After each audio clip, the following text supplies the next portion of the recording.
Bom, galera, então nessa aula a gente vai iniciar o novo assunto, o de estruturas de controle, e a gente vai perceber que os nossos programas eles vão ficar um pouquinho maiores, vão ficar um pouquinho mais complexos, mas isso quer dizer que a gente consegue resolver também problemas mais complexos e uma gama maior de problemas. A gente vai ver o nosso primeiro problema, que a gente vai tentar resolver, e dentro desse problema a gente vai utilizar a nossa primeira estrutura de controle, começando pelas estruturas de seleção. Então, o nosso primeiro problema é o seguinte. Escreva um programa que recebe um inteiro e informa se o número é par ou ímpar. Vamos copiar o enunciado da questão. Vamos aqui no nosso dev e vamos primeiro inserir o nosso bloco de código pré-definido que a gente fez nas outras aulas anteriores. Então, vamos copiar aqui um enunciado. E beleza. Certo. Agora, leia direitinho esse enunciado. Escreva um programa que recebe um inteiro e informe se o número é par ou ímpar. Como é que a gente consegue identificar que um número é par ou ímpar? Geralmente, na verdade, em todos os casos, os números pares são números múltiplos de 2. Então, 2, 4, 6, 8, 10, não é isso? Então, a gente pode aproveitar essa informação para escrever o nosso programa. Então, a primeira coisa que a gente identifica é que números pares são múltiplos de 2, certo? São múltiplos de 2. Então, se a gente tentar dividir os valores, será que tem diferença eu dividir números pares por 2 e dividir números ímpares por 2? Vamos tentar verificar isso pelo nosso programa mesmo. A gente vem aqui, coloca aqui cout. Vamos pegar o 2 e vamos dividir por 2.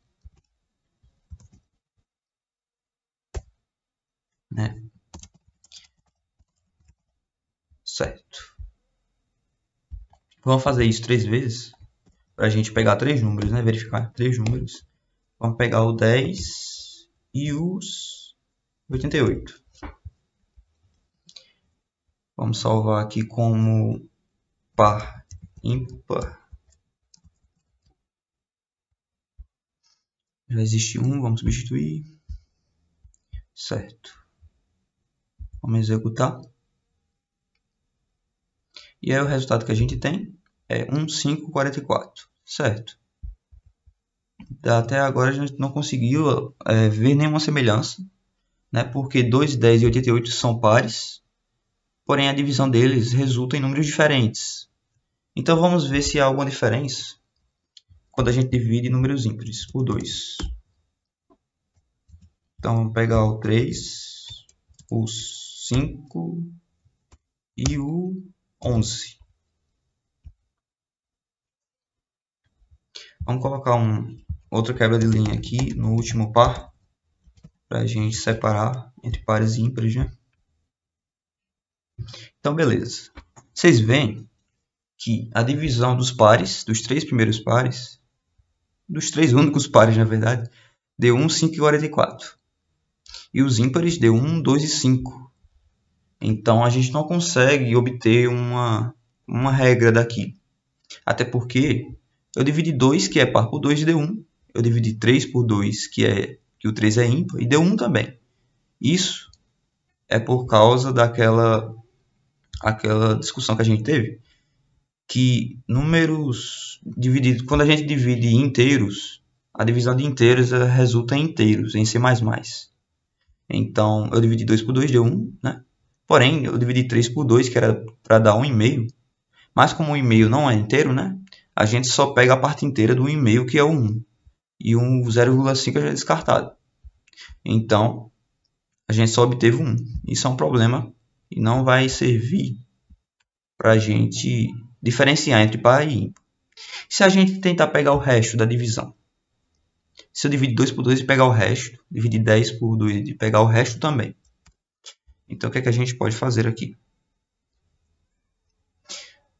O resto que a gente viu, né, da divisão é representado pelo símbolo de porcentagem que a gente usa para fazer a porcentagem. Então, vamos trocar aqui.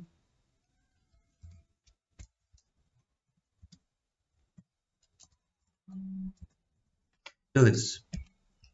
Vamos ver se existe alguma diferença entre a divisão e a porcentagem, não. O resto da divisão. Olha uma coisa interessante. Os 3 números pares que eu dividi por 2 me restou 0. O resto deu 0. Os 3 números ímpares... os 3 números ímpares que eu dividi por 2, o resto foi 1. Então, daqui a gente tem uma regrinha. Quando a gente divide o 2... divide números pares por 2, a gente sempre recebe o resto 0. Porém, quando a gente divide números ímpares por 2, a gente sempre recebe um resto 1. Então, a gente pode aproveitar essa informação para escrever o nosso programa. Vamos colocar aqui. Aqui tem um acento, né? A divisão de números pares por 2 retorna um resto 0. E a divisão, vou copiar essa aqui para agilizar. Ele troca aqui ímpares por 2 retorna um resto 1. Certo, então aqui a gente guardou as nossas informações e podemos começar a fazer realmente o nosso programa. Vamos colocar uma mensagem para o usuário para dizer para que serve o programa, né? Então vamos colocar aqui.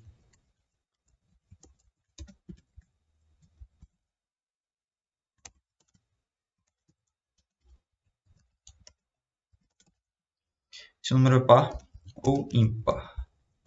Vou colocar aqui 2 quebras de linha, como de costume. Vamos colocar uma mensagem para ele inserir o número, né? Então, informe um número.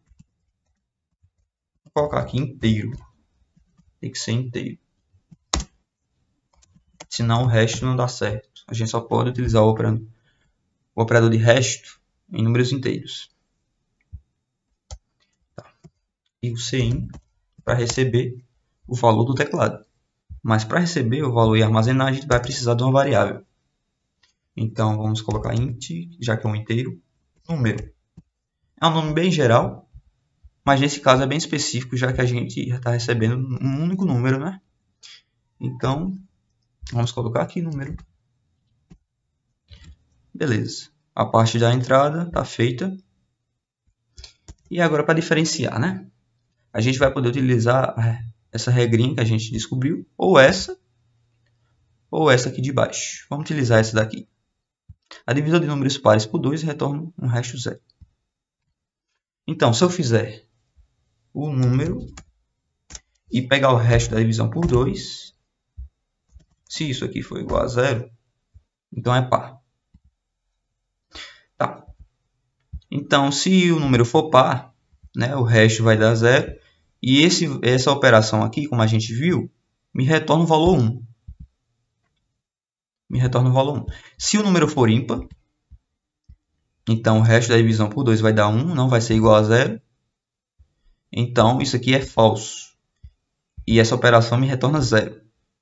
Mas, até agora, a gente não descobriu nenhuma forma de utilizar esse valor retornado por essa operação, não é? Simplesmente a gente imprimia. Então, a estrutura que vai me permitir utilizar esse valor dessa operação vai ser o if. Para isso, a gente tem que escrever if e f, tudo em minúsculo, tá? E a condição vai ficar entre aspas, ou entre parênteses, quase que não sai. Tá? O que vai acontecer aqui? O if ele verifica a operação dentro dos parênteses, e se essa operação aqui for verdadeira, se essa condição for verdadeira, ele vai executar todos os comandos que estiverem dentro do if. A gente simboliza que os comandos estão dentro do if através das chaves. Então, o que acontece? O que é que tem que acontecer na tela se o número for par? Eu tenho que dizer que o número é par para o usuário, não é isso? Então, vamos dizer: o número é par. Vou colocar aqui uma empolgação com umas exclamações. E beleza. Então, a gente já consegue verificar isso, né? Vamos ver. A gente esqueceu de colocar o bloqueio, mas a gente vai colocar depois. Então, informe um inteiro. Então, o inteiro vai ser 2. O número é par. Não, vamos colocar o bloqueio logo, porque a mensagem ali não está muito legal, não. Então, vamos colocar aqui o bloqueio para pegar as acentuações do português. Set bloqueio LC A e o nosso idioma português. Vamos ver a diferença. Compilar e executar. Agora sim. Informa um inteiro. Vou informar. 2. O número é par. Então o nosso programa está funcionando. Está dizendo se é par. E se eu colocar 3? O nosso programa não informa nada. Por quê? A gente discutiu que quando essa condição aqui é verdadeira, esse comando é executado. Porém, quando não é verdadeiro, é falso, então esse comando é pulado, simplesmente pulado, ignorado. E a gente passa para a próxima estrutura, o próximo comando, na verdade. O próximo comando é o return 0, e com o return 0 a gente sabe que isso finaliza o nosso programa. E por isso que a gente não obtém nada quando o número é ímpar. Para informar que o número é ímpar, a gente não pode simplesmente colocar aqui embaixo.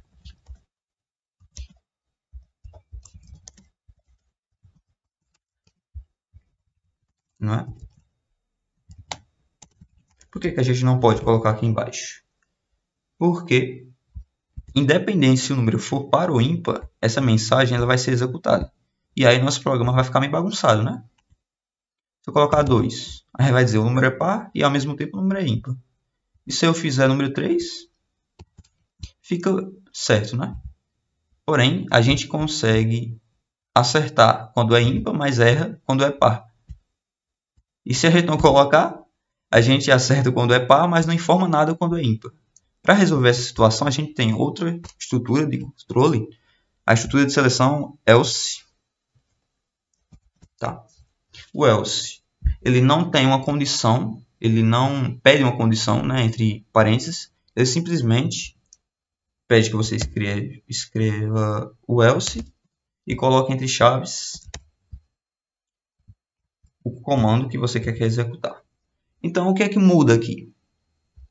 Se a condição no if for verdadeira, ou seja, se o número for par, né, então o if deixa executar esse comando de impressão, porém o else não é executado. O que tiver dentro do else não é executado. Porém, se a condição dentro do if for falsa, aí sim o else é executado. Vocês veem que nunca os dois são executados. Sempre ou é o if ou é o else. Tá? Então vamos ver se deu certo. Vou digitar 1, o número é ímpar. Beleza, resolvi aquele problema do ímpar. Vamos ver se resolveu o problema do par também. Número 2, o número é par. Então a gente tem o nosso programa. Vou testar com um número maior. Vocês veem aí que deu certo também, o número é par. Entendeu?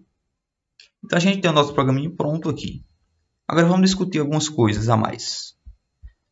Dependendo, sabe, às vezes, pelo hábito de colocar o ponto e vírgula, né, ou dependendo do cansaço mesmo, a gente pode cometer o erro de colocar ponto e vírgula em um if, né, depois das chaves do if ou depois das chaves do else. E isso é um erro. Às vezes não causa erro, né, eu digo assim, de compilação, mas às vezes causa. Tá? Porque em uma estrutura de seleção, como if e o else, não se coloca o ponto e vírgula, a gente só coloca em comandos, como o cout, como setLocal aqui, como a declaração de variáveis, são comandos. Porém, o if e else não são comandos, são estruturas. Então, o que acontece aqui? Se eu colocar um ponto e vírgula, vamos tirar do else. Se eu colocar aqui somente no if, o que acontece é que o else, vamos subir aqui a mensagem do compilador, else without a previous if. O else ele não conseguiu, digamos assim, ter acesso ao if, porque ele espera essa chave final. Se ele não encontrar o if, é como se eu tivesse omitido o if, não tivesse escrito o if, que é também um erro, sabe? Sem if não pode ser usado o else. O mesmo erro vai ser apontado, tá vendo? Você só pode utilizar o else juntamente com o if. E quando eu coloco o ponto e vírgula depois das chaves, é como se o if não existisse para o else. E aí a gente obtém um problema, né? A questão é que quando a gente coloca o ponto e vírgula no else, o programa ainda roda. É executado. Da mesma forma, quando eu tenho um if somente, né, e coloco ponto e vírgula, o programa também é executado. Mas para que ficar suscetível a erros, né? Se não é para colocar, a gente não coloca. Ainda tem o trabalho de colocar ponto e vírgula e ainda receber um erro, então não coloque o ponto e vírgula, beleza? Agora, para finalizar, vamos ver o último tipo de variável. A gente não viu nas variáveis primitivas, que é o bool. As variáveis booleanas. As variáveis booleanas elas só podem assumir dois estados, true ou false, 0 ou 1. Né? O 0 representa o false e o 1 representa o true.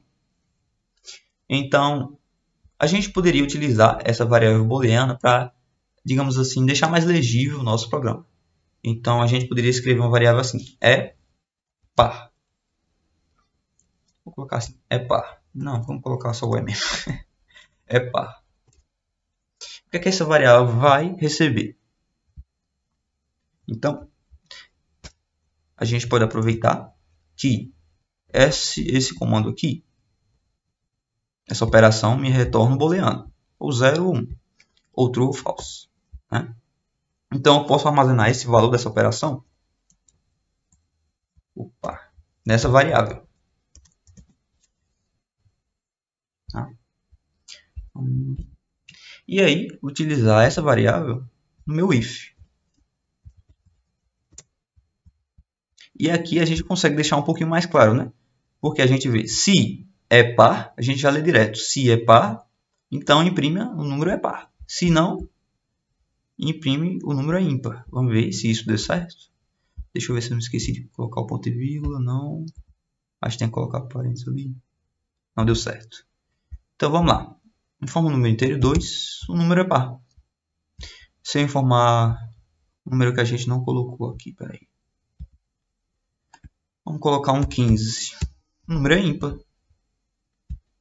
Então, outro tipo de variável que a gente pode utilizar é o bool. Variáveis booleanas, né? Eles sempre guardam dois estados, ou true ou false.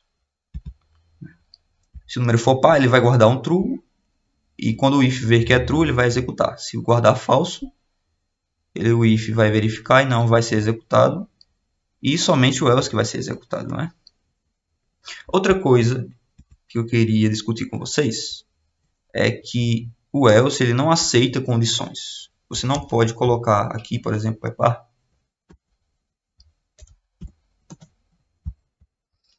Somente quem aceita é o if, tá?